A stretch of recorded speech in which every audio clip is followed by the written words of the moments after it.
ओम शांति। आज बाबा के 15-1-21 के महावाक्य हैं। सबसे पहले हम मुरली का सारांश सुनेंगे। आज विशेष बाबा ने हम बच्चों को योग बल की कमाल के बारे में बताया है कि योग बल वो चीज़ है, वो लिफ्ट है जिससे सेकंड में वर्षा प्राप्त कर सकते हैं, सेकंड में सीढ़ी चढ़ सकते हैं।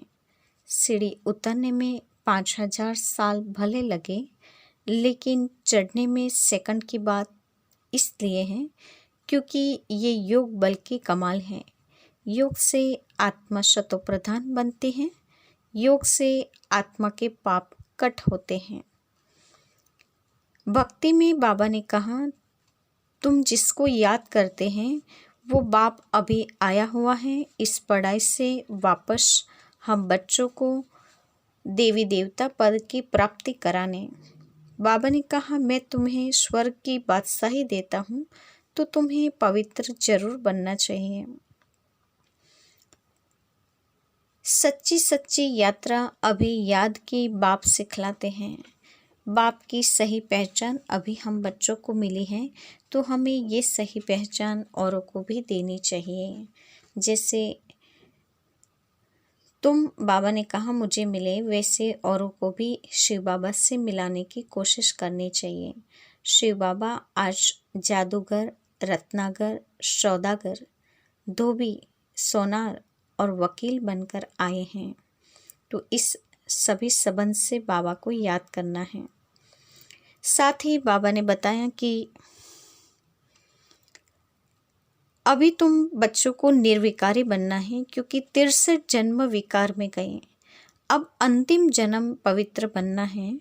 अब मेरी श्रीमत पर चलो, मैं जो कहूँ वो सुनो और करो। अभी तुम पत्थर बुद्धि से पारस बुद्धि बनने का पुरुषार्थ करना है। तो बाबा ने कहा कि भक्ति में तो कैसे पुकारते थे कि हे पतित पावन आओ, दूर देश के रहने वाले आकर हमें पावन बनाओ। तो जरूर वो आया है, स्वर्ग का मालिक बना रहा है, तो हम बच्चों को पवित्र बनने का सहयोग देना चाहिए। और हर समस्या का हल साइलेंस की शक्ति है, तो साइलेंस की शक्ति का अभ्यास चलते फिरते करना है। और उसके लिए बाबा ने धारणा बताई है, एकांतवासी बनना। तो ये था आज की मुरली का सारांश। ओम शांति। अब हम मुरली की शुरुआत करते हैं। मीठे बच्चे, तुमने आधा कल्प जिसकी भक्ति की है, वही बाप खुद तुम्हें पढ़ा रहे हैं। इस पढ़ाई से ही तुम देवी देवता पद प्राप्त करते हो। तो बाबा ने कहा, पढ़ाई का आधार है पद की प्राप्ति। देवी देवता की डिग्री प्राप्त करते हैं।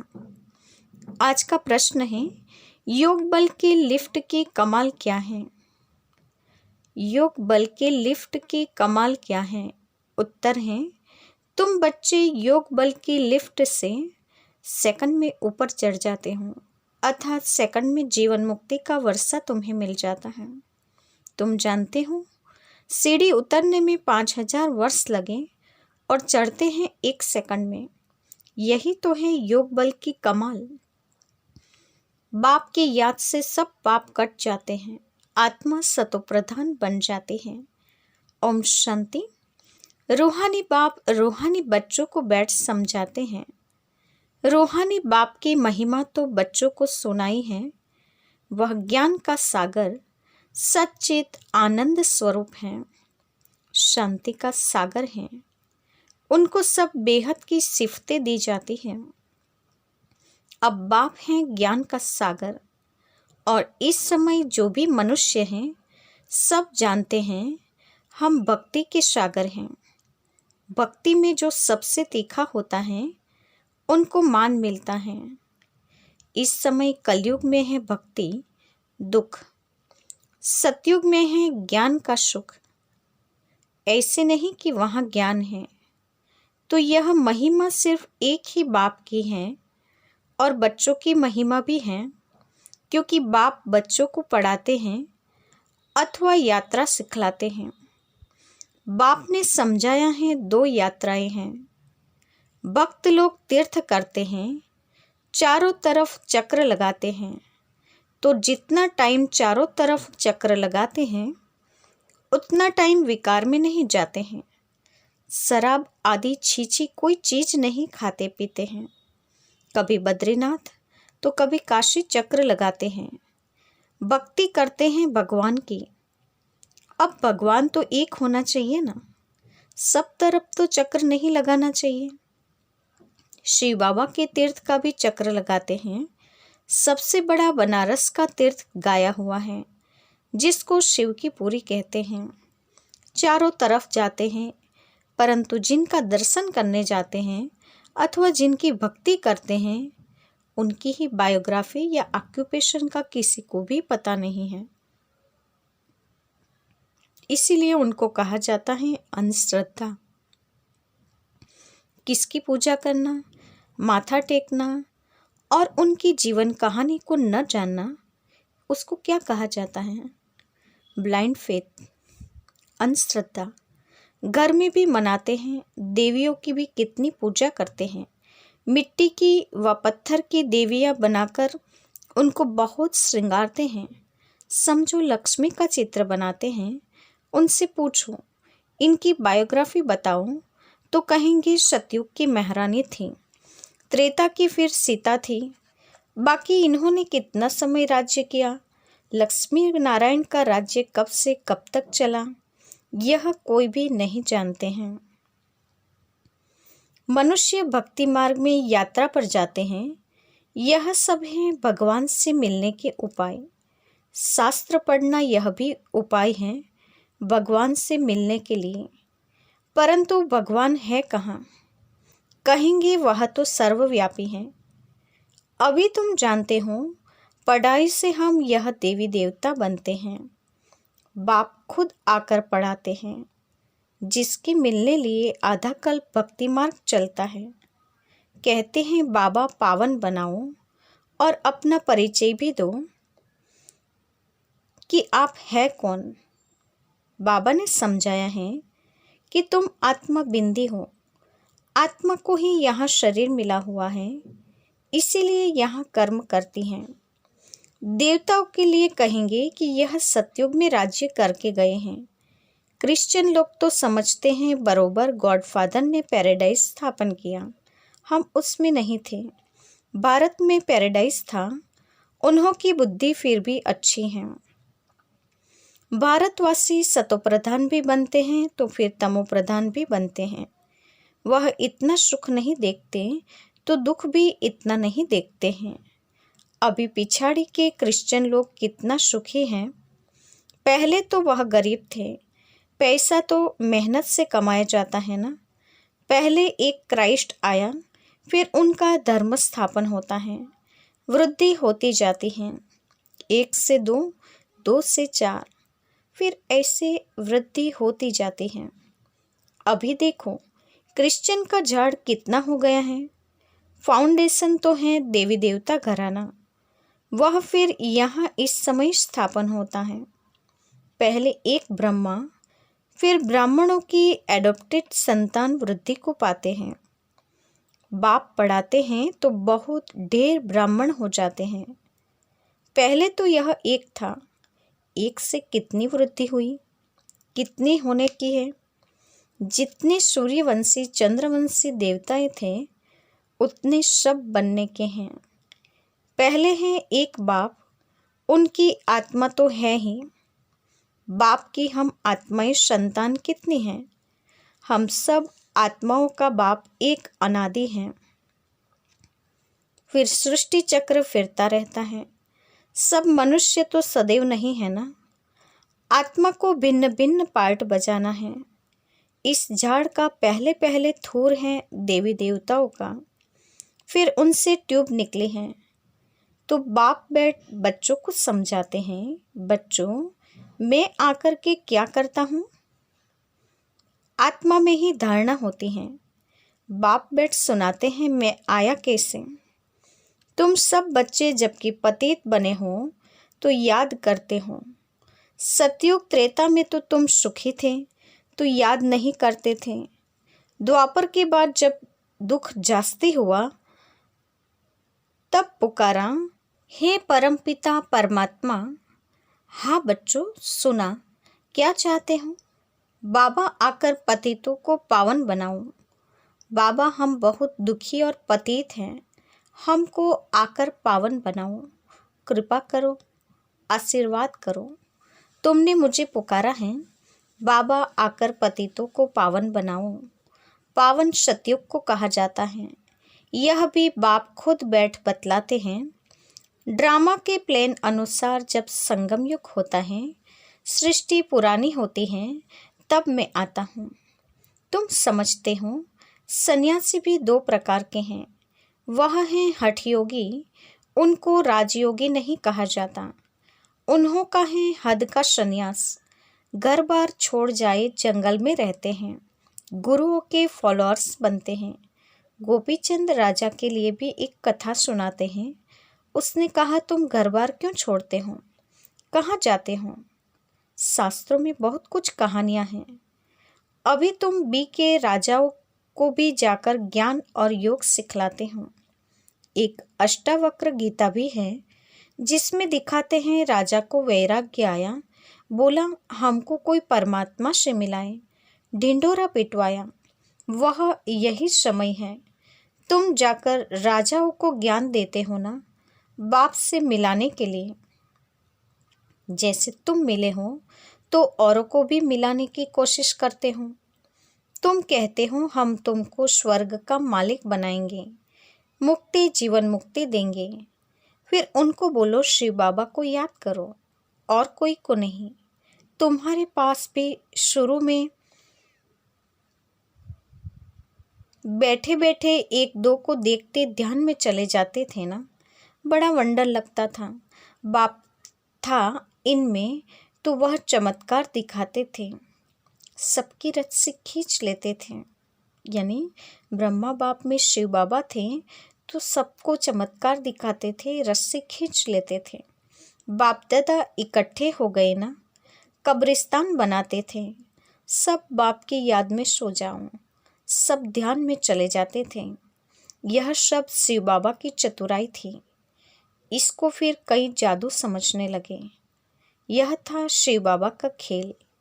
बाप जादूगर, सौदागर, रत्नाकर भी हैं, धोबी भी हैं, सोनार भी हैं, तो वकील भी हैं। सबको रावण की जेल से छुड़ाते हैं। उनको ही सब बुलाते हैं, हे पतित पावन, हे दूर देश के रहने वाले, हमको आकर पावन बनाओ। आओ भी पतित दुनिया में, पतित शरीर में आकर हमको पावन बनाओ। अभी तुम उनका भी अर्थ समझते हो। बाप आकर बतलाते हैं, तुम बच्चों ने रावण के देश में हमको बुलाया है। मैं तो परमधाम में बैठा था। स्वर्ग स्थापन करने के लिए मुझे नरक रावण के देश में बुलाया कि अब सुखधाम में ले चलो। अभी तुम बच्चों को ले चलते हैं ना, तो यह है ड्रामा। मैंने जो तुमको राज्य दिया था वह पूरा हुआ। फिर द्वापर से रावण राज्य चला है, 5 विकारों में गिरे। उनके फिर चित्र भी हैं जगन्नाथपुरी में। पहले नंबर में जो था वही फिर 84 जन्म ले अब पिछाड़ी में है। फिर उनको ही पहले नंबर में जाना है। यह ब्रह्मा बैठा है, विष्णु भी बैठा है। इनका आपस में क्या कनेक्शन है, दुनिया में कोई नहीं जानते। ब्रह्मा सरस्वती भी असूल में सतयुग के मालिक लक्ष्मी नारायण थे, अभी नर्क के मालिक हैं। अभी यह तपस्या कर रहे हैं यह लक्ष्मी नारायण बनने के लिए। देलवाड़ा मंदिर में पूरा यादगार है। बाप भी यहाँ ही आए हैं, इसलिए अब लिखते भी हैं, आबू सर्व तीर्थों में, सब धर्मों के तीर्थों में मुख्य तीर्थ हैं, क्योंकि यहाँ ही बाप आकर सर्व धर्मों की सद्गति करते हैं। तुम शांतिधाम होकर फिर स्वर्ग में जाते हो, बाकी सब शांतिधाम में चले जाते हैं। वह हैं जड़ यादगार, यह हैं चैतन्य। जब तुम चैतन्य में वह बन जाएंगे तो फिर यह मंदिर आदि सब खत्म हो जाएंगे। फिर भक्ति मार्ग में यह यादगार बनाएंगे। अभी तुम स्वर्ग स्थापन कर रहे हो। मनुष्य समझते हैं स्वर्ग ऊपर में है। अभी तुम समझते हो यही भारत स्वर्ग था, अभी नर्क है। यह चक्र देखने से ही सारा ज्ञान आ जाता है। द्वापर से और धर्म आते हैं ना, तो अभी देखो कितने धर्म हैं। यह है आयरन एज। अभी तुम संगम पर हो। सतयुग में जाने के लिए पुरुषार्थ करते हो। कलयुग में है सब पत्थर बुद्धि, सतयुग में है पारस बुद्धि। तुम ही पारस बुद्धि थे, अब तुम ही पत्थर बुद्धि बने हो। फिर वापस पारस बुद्धि बनना है। अब बाप कहते हैं तुमने हमको बुलाया है तो मैं आया हुआ हूँ, और तुमको कहता हूँ काम को जीतो तो जगत जीत बनेंगे। मुख्य यह विकार ही है। सतयुग में है सब निर्विकारी और कलयुग में है सब विकारी। बाप कहते हैं बच्चे अब निर्विकारी बनो। 63 जन्म विकार में गए हों, अब यह अंतिम जन्म पवित्र बनो। अभी मरना भी सबको है। मैं स्वर्ग स्थापन करने आया हूँ, तो अब मेरी श्रीमत पर चलो। मैं जो कहूँ वह सुनो। अभी तुम पत्थर बुद्धि को पारस बुद्धि बनाने का पुरुषार्थ कर रहे हो। तुम ही पूरी सीढ़ी उतरते हो, फिर चढ़ते भी हो। तुम जैसे जिन्न हो। जिन्न की कहानी है ना। उसने बोला काम दो, तो राजा ने कहा अच्छा, सीढ़ी चढ़ो और उतरो। बहुत मनुष्य कहते हैं भगवान को क्या पड़ी थी जो सीढ़ी चढ़ाते हैं और उतारते हैं। भगवान को क्या हुआ जो ऐसी सीढ़ी बनाए। बाप समझाते हैं यह तो अनादि खेल है। तुमने 5000 वर्ष में 84 जन्म लिए हैं। 5000 वर्ष तुमको नीचे उतरने में लगे हैं, फिर ऊपर में जाते हो सेकंड में। यह है तुम्हारे योग बल की लिफ्ट। बाप कहते हैं याद करो तो तुम्हारे पाप कट जाएंगे। बाप आते हैं तो सेकंड में तुम ऊपर चढ़ जाते हो, फिर नीचे उतरने में 5000 वर्ष लगे हैं। कलाएं कम होती जाती हैं। चढ़ने की तो लिफ्ट है। सेकंड में जीवन मुक्ति। सतो प्रधान बनना है, फिर आहिस्ते आहिस्ते तमो प्रधान बनेंगे। 5000 वर्ष लगते हैं। अच्छा, फिर तमो प्रधान से सतो प्रधान बनना है एक जन्म में। अभी जबकि मैं तुमको स्वर्ग की बादशाही देता हूँ, तो तुम पवित्र क्यों नहीं बनेंगे। परंतु कामेशु क्रोधेशु भी है ना। विकार न मिलने से फिर स्त्री को मारते हैं, बाहर निकाल देते हैं, आग लगा देते हैं। अबलाओं पर कितने अत्याचार होते हैं, यह भी ड्रामा में नोंद है। अच्छा, मीठे मीठे सिकिलदे बच्चों के प्रति माता पिता बाप दादा का याद प्यार और गुड मॉर्निंग। रूहानी बाप की रूहानी बच्चों को नमस्ते। हम रूहानी बच्चों की रूहानी माता पिता बाप दादा को याद प्यार और नमस्ते। पूरी मुरली का धारणा युक्त मुख्य सार। पहले पॉइंट, जगत का मालिक बनने व विश्व की बादशाही लेने के लिए मुख्य काम विकार पर जीत पानी है। संपूर्ण निर्विकारी जरूर बनना है। दूसरी पॉइंट, जैसे हमें बाप मिला है ऐसे सबको बाप से मिलाने की कोशिश करनी है। बाप की सही पहचान देनी है। सच्ची सच्ची यात्रा सिखलानी है। आज का वरदान है, साइलेंस की शक्ति द्वारा सेकंड में हर समस्या का हल करने वाले एकांतवासी भव। साइलेंस की शक्ति द्वारा सेकंड में हर समस्या का हल करने वाले एकांतवासी भव। वरदान का स्पष्टीकरण है, जब कोई भी नई या शक्तिशाली इन्वेंशन करते हैं तो अंडरग्राउंड करते हैं। यहाँ एकांतवासी बनना ही अंडरग्राउंड है। जो भी समय मिले कारोबार करते भी, सुनते सुनाते, डायरेक्शन देते भी इस देह की दुनिया और देह के भान से परे साइलेंस में चले जाओ। यह अभ्यास व अनुभव करने कराने की स्टेज हर समस्या का हल कर देगी। इससे 1 सेकंड में किसी को भी शांति व शक्ति की अनुभूति करा देंगे। जो भी सामने आएगा वह इसी स्टेज में साक्षात्कार का अनुभव करेगा। आज का स्लोगन है,